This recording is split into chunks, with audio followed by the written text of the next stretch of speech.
তোমরা ভালো আছো না? জি আছি আলহামদুলিল্লাহ। আচ্ছা, আজকে তো এই দুইটা বই দুজন রিভিউ দিলে না? আচ্ছা, তোমাদের কাছে আমি জানতে চাচ্ছি, তোমরা এটাই সায়েন্স তো সেদিন সমিত চমৎকার রিভিউ দিয়েছ, আর আজকে তো দিলে, রাগিব দিলে না?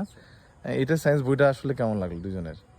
স্যার আমাদের দুজনেরই এটা ভালো লাগছে অনেক বলতে গেলে। এটা বইটা আসলে অনেক তথ্যবহুল এবং যেহেতু বাংলাদেশে কিছু অজানা গবেষণা নিয়ে বলা হয়েছে যেগুলো সাধারণ মানুষ একদমই জানে না, তো বইটি আসলে সবার জন্যই খুবই উপযোগী, সকল বয়সের মানুষের জন্য।